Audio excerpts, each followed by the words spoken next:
अब मैं सीधे ये मंच नदीम फर्रुख जी के हवाले कर रहा हूं और मैं निवेदन करूंगा कि आप जो है इस मंच को संभालें। और मैं बुला रहे हैं, नदीम फर्रुख साहब बुला रहे हैं। नहीं आप बुलाइए, आप बुलाइए।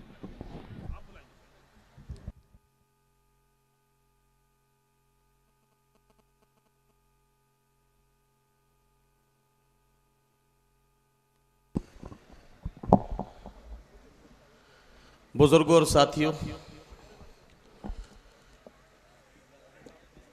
घोसी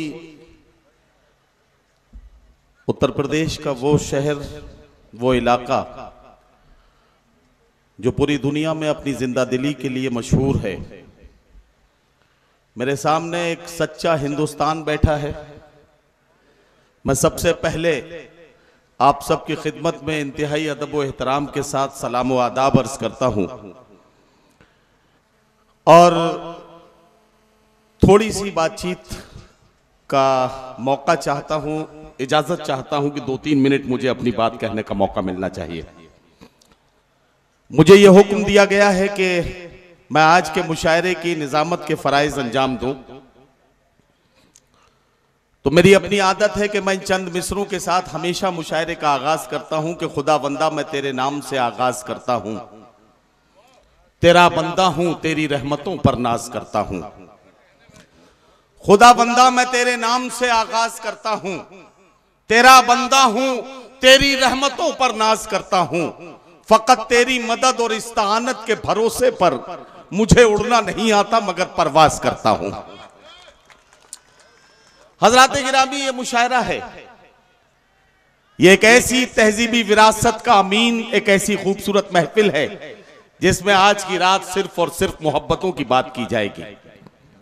मुझे यह कहने का मौका मिलना चाहिए कि एक शाम शहीद उर्दू जय बहादुर सिंह जी के नाम की गई है। ऐसी अजीमुल मर्तबत शख्सियत के नाम एक शाम मंसूब की गई है जो शहीद आजम भगत सिंह से मुतासिर होकर, प्रभावित होकर, जिन्होंने अपनी जिंदगी को दबे कुचले और सहमे हुए लोगों के लिए समर्पित कर दिया, वक्फ कर दिया।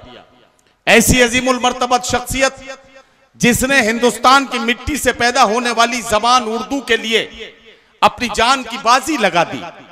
ऐसी शख्सियत जिसने यह साबित कर दिया कि उर्दू सिर्फ मुसलमानों की जबान नहीं है बल्कि उर्दू पूरे हिंदुस्तान की जबान है, हिंदुस्तान के तमाम मजहबों की जबान है, तमाम हिंदुस्तानियों की जबान है उर्दू। जिन्होंने यह सबूत दिया कि अरब से जो आई जबान मैं नहीं हूं, फकत एक जबान मुसलमान नहीं हूं। कोई जाके मेरे उर्दू से ये कह दे ये मेरा मका है, मैं मेहमान नहीं हूं। हजरात गिरामी, मोहतरम जय बहादुर सिंह साहब को हम आज की रात खिराज अकीदत पेश कर रहे हैं। 1968 का वो मौका जब उर्दू को कौमी जबान का दर्जा दिलाने के लिए तकरीबन 13-14 दिन की भूख हड़ताल के बाद उनकी तबीयत खराब हुई। तारीख के औराक पर यह सुनहरे हरफों में लिखी है ये इबारत कि जब भूख हड़ताल के बाद उनकी तबीयत खराब हुई और उन्हें इलाज के लिए दिल्ली ले जाया गया, वहां उर्दू की मोहब्बत में जब उन्होंने आखिरी सांस ली तो यकीनन इस बात का सबूत पेश किया कि बगैर किसी तफरीक मजहब व मिल्लत उर्दू वो जबान है जो एक एक हिंदुस्तानी के दिल में बसती है। हिंदुस्तान के लोग इस जबान से मोहब्बत करते हैं और शायद इसीलिए मोहतरम जय बहादुर सिंह साहब ने अपनी जान की बाजी इस जबान के लिए लगाई थी। हम अपने को खुश नसीब समझते हैं कि उनके नाम से जो मंसूब शाम है उसमें आज की रात हमें आपसे मुलाकात का भी मौका मिल रहा है और खिदमत करने का भी मौका मिल रहा है। मैं इस मुशायरे के मुअज्जिजीन और मुंतजिमीन का भी थोड़ा सा जिक्र करते हुए आगे बढ़ना चाहूंगा। यह मुशायरा एक ऐसी अजीमुल मर्तबत शख्सियत की सदारत में अपना सफर शुरू करेगा जिन्हें मोहतरम कॉमरेड अतुल कुमार सिंह अंजान के नाम से पूरा हिंदुस्तान जानता है। एक ऐसा चेहरा जो अपनी बेबाकी के लिए पूरे हिंदुस्तान में मशहूर है, एक ऐसी शख्सियत जो सच बोलती है, सच सुनती है और हर मौके पर सच के साथ खड़ी दिखाई देती है।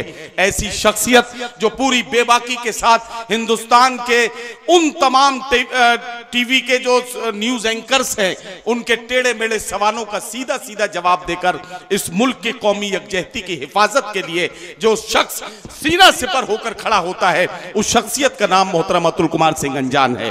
जोरदार तालियों से हमारे सदर आली वकार का इस्तकबाल हमारा फर्ज है। मेहमान खुसूसी के तौर पर जिस शख्सियत का जिक्र अभी किया जा रहा था और आपने जिनके लिए बड़ी जोरदार तालियों से उनका इस्तकबाल किया था, मोहतरम उमाशंकर सिंह साहब का जिक्र हो रहा था। विधायक रसड़ा, आमतौर पर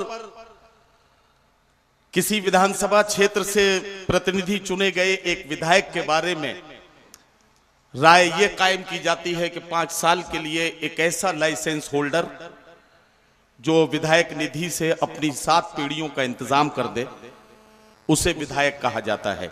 आज के दौर में विधायक की परिभाषा यह हो गई है।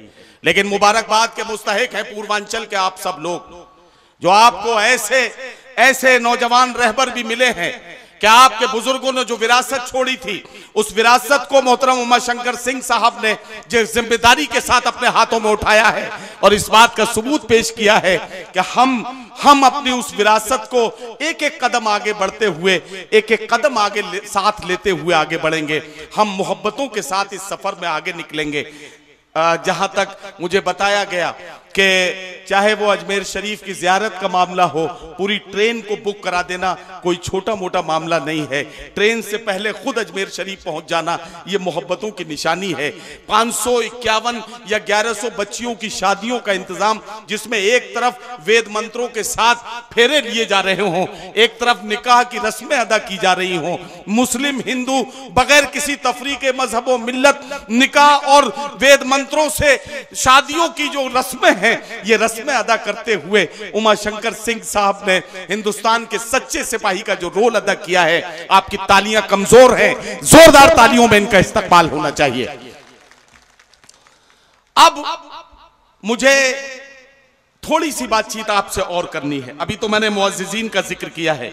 वसीम इकबाल साहब और चुन्नू भाई जो पूर्व चेयरमैन है नगर पंचायत घोसी के, जनाब मनोज कुमार सिंह साहब प्रवक्ता हैं, काजी मुशफ़्फ़े जमाल साहब व्यापार मंडल के अध्यक्ष हैं, हाजी गुफरान साहब जिला मंत्री हैं किसान सभा के, इंतखाब आलम साहब उत्तर प्रदेश पीसीसी सदस्य हैं कांग्रेस पार्टी के, इफ्तिखार अहमद साहब, अर्चना उपाध्याय जी, पीएन सिंह राजभर साहब, सरफराज खान, आकिब सिद्दीकी साहब, राम नारायण सिंह साहब, संजय सिंह सोहने, संपत मौर्य जी, सिराज मलिक साहब, ब्रजेश कुमार राय साहब, राशिद जमाल जिया साहब, ये वो मुशायरे के जिम्मेदार लोग हैं जिन्होंने दिन रात की मेहनत करके इस खूबसूरत महफिल को सजाया है। मैं 2 मिनट का वक्त आपसे और चाहता हूं। मुझे अगर कहने की इजाजत मिले और आपकी तालियों की गूंज बताए कि आप मेरी बात की तायीद करेंगे या नहीं करेंगे। हवेली झोंपड़ी सबका मुकद्दर फूट जाएगा, अगर ये 7 हिंदू मुस्लिमों का छूट जाएगा। दुआ कीजिए कि हम में प्यार के रिश्ते रहें कायम, ये रिश्ते टूट जाएंगे तो भारत टूट जाएगा। दुआ कीजिए कि हम में प्यार के रिश्ते रहें कायम, दुआ कीजिए कि हम में प्यार के रिश्ते रहें कायम, ये रिश्ते टूट जाएंगे तो भारत टूट जाएगा। हजरात गिरामी, हिंदुस्तान के कोने कोने में नफरत फैलाने वाले लोग अपना काम कर रहे हैं।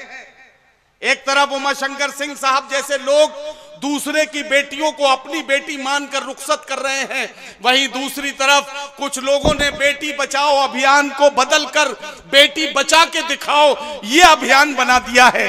ऐसे दौर में अच्छे और सच्चे लोगों की हिफाजत हम पर फर्ज हो गया है। मुझे कहने की इजाजत मिलनी चाहिए। मोहतरम अतुल कुमार सिंह अंजान यहां तशरीफ रखते हैं, इनकी मौजूदगी में बड़े अदब के साथ एक बात कह रहा हूं कि चरागों के सफर में दबदबा हो आंधियों का, चरागों के सफर में दबदबा हो आंधियों का, तो फिर अंजाम जुल्मत के सिवा कुछ भी नहीं है। ये दुनिया नफरतों की आखिरी स्टेज में है, इलाज इसका मोहब्बत के सिवा कुछ भी नहीं है। ये दुनिया राजा साहब, ये दुनिया नफरतों की आखिरी स्टेज में है, इलाज इसका मोहब्बत के सिवा कुछ भी नहीं है। हमें और आपको यह अहद करना है कि मैं गंगा जल से वुजू करूं तू जमजम पी ले, मैं गंगा जल से वुजू करूं तू जमजम पी ले, फिर लड़े उससे जो है हमको लड़ाने वाला। हम और आप आस्था वाले लोग हैं, अपने अपने धर्मों का पालन करते हुए आस्थाएं हमारे दिल के अंदर बसती हैं। मैं एक बात पूछना चाहता हूं कि कुदरत की मर्जी के खिलाफ अगर कोई काम आप करेंगे तो क्या यह कुदरत से बगावत नहीं होगी? कुदरत की मर्जी यह है कि हिंदुस्तान एक खूबसूरत गुलदस्ते की तरह रहे, वरना दुनिया के दूसरे मुल्कों में कहीं आप देखेंगे कि कहीं काले हैं तो काले हैं, कहीं चपटे हैं तो चपटे हैं, कहीं के लोगों की आंखें छोटी हैं तो छोटी हैं, कहीं छोटे कद के लोग हैं तो छोटे कद के लोग हैं, कहीं लंबे हैं तो लंबे हैं, कहीं गोरे हैं तो गोरे हैं। हिंदुस्तान ही एक ऐसा अनोखा मुल्क है जहां गोरे भी हैं, काले भी हैं, जहां सांवले और गेहूं रंग को सिर्फ हिंदुस्तान में ही पाया जाने वाला ये रंग है। यही एक ऐसा मुल्क है जहां छोटे बड़े खूबसूरत और सब तरह के चेहरे हमें रोज मिलते हैं। तमाम मजहबों के लोग एक साथ मिलकर रहते हैं, क्योंकि कुदरत ये चाहती है कि ये मुल्क खूबसूरत गुलदस्ते की तरह हो, तमाम फूल मिलकर इस गुलदस्ते को खूबसूरत बनाएं, और इसीलिए इस कोशिश को बार बार हम करते हैं। मैं बहुत ज्यादा देर आपसे बातचीत नहीं करूंगा, सिर्फ एक बात आपको बतानी है। ये मुल्क जहां सियासत की नाकमत अंदेश जो करम फरमाइयां हैं उनकी वजह से कभी कभी टूटने बिखरने के वारदातें और वाकयात का निशानदही करता है, वहीं इस मुल्क में ऐसे खूबसूरत मंजर भी हमारी आंखों के सामने से गुजरते हैं जिन्हें बार बार जिक्र करना हम अपना फर्ज समझते हैं। हमारे मुल्क में पिछले दिनों ऐसे खूबसूरत मंजर हमने देखे हैं बुजुर्गों और साथियों। उज्जैन में कुंभ का मेला लगा, वहां की सरकार ने जो कुंभ के मेले के इंतजाम किए वो कुछ नाकाफी रहे। कुंभ के मेले में जाने वाले श्रद्धालुओं को जब दिक्कतों का सामना आया तो उज्जैन के मुसलमानों ने अपनी मस्जिदों के दरवाजे खोल दिए इस ऐलान के साथ कि आओ कुंभ के मेले में आने वाले हिंदू भाइयों आओ। भले ही सरकार के इंतजाम नाकाफी हो गए हों, लेकिन ये मस्जिदें आपका स्वागत कर रही हैं। आप यहां आकर कयाम कीजिए, आप यहां आकर ठहरिए, ये मस्जिदें आपका इस्तकबाल कर रही हैं। ये है सच्चा हिंदुस्तान। बंबई की चौड़ी सड़कों पर गणेश विसर्जन का जुलूस निकल रहा था, अजान का वक्त हुआ, अल्लाहू अकबर की सदाएं बुलंद हुई। अल्लाहू अकबर की सदा आते ही जुलूस के जिम्मेदारों ने जुलूस को 10 मिनट के लिए इस ऐलान के साथ रोक दिया कि जब तक मुसलमान भाई नमाज से फारिग होंगे तब तक ये जुलूस यहां रोका जाता है। ये है सच्चा हिंदुस्तान जिसकी हम तमन्ना करते हैं, जिसकी हम ख्वाहिश करते हैं। खुदा करे कि पूरा मुल्क इसी तरह से हो जाए। मैं बहुत ज्यादा देर आपसे बात न करते हुए चाहता यह हूं कि मैं चाहता यह हूं कि सिर्फ 2 मिनट का वक्त मुझे चाहिए। आज के सदर अली वकार से इजाजत गुजारिश करता हूं कि वो आज के मुशायरे की सदारत कबूल फरमाए। वो सदारत करेंगे।